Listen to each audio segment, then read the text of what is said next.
It has been a busy beginning for Ken Cuccinelli since becoming Virginia's Attorney General in January. Cuccinelli is suing the federal government over climate change. He wants to compel the Environmental Protection Agency to open hearings so that evidence can be presented that may show the data the agency relied on to enact carbon dioxide regulations is faulty. Also, Cuccinelli is suing over federal health care reform. He says the bill the president signed last month is unconstitutional. And joining us now to discuss these lawsuits is Virginia Attorney General Ken Cuccinelli. Attorney General, thanks for joining us. Glad to be with you, Bob. Let's talk first about health care reform.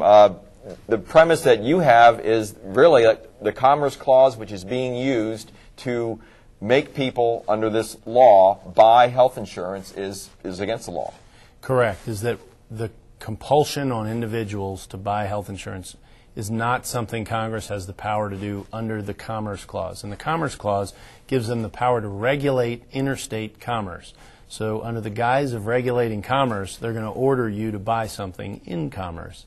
And that's beyond the power that Virginia alleges the federal government has. And they've never done anything like this under the guise of regulating commerce before. It is truly unprecedented exercise of power on their part. Now, some would say, like, well, listen, we have to pay Social Security taxes. There's all sorts of things the government does that may be somewhat questionable, but right. We would be repealing all sorts of compulsions from the federal government if we... Well, take Social Security, Medicare. We pay taxes to finance those. So government taxes us. Right. They take that money and they spend it under the taxing and spending power. Mm-hmm. Here, they're not doing that. If they had imposed the taxes along with this system, would have been quite a tax burden for starters, and more than likely that's why they weren't willing to go that route. That would have been constitutional, but they didn't do that. Instead, they ordered you as an individual and me to go buy a product from these insurance companies, government-approved product from these insurance companies, and that they would then finance under the government's regulations of insurance companies this health care reform that the federal government has in mind. They're bypassing the taxing and spending power entirely, again, under the guise of regulating commerce. But when you say regulating commerce, it presumes the commerce already exists, and it doesn't here, because they're ordering, that's why they're ordering you to get into the stream of commerce. You have to go buy health insurance. And we have a Virginia state law that protects us against that. So we also have a conflict between the state and federal laws. So you will see what happens with that. Yes, absolutely. Another issue has to do with carbon dioxide regulation, right, which you have an issue with the EPA, and this relates to, I guess you'd call it ClimateGate, the whole issue of right, faulty data possibly being right, used. Well, they closed their public comment period on the endangerment finding related to greenhouse gases, and it's CO2, it's methane, and 4 other gases as well.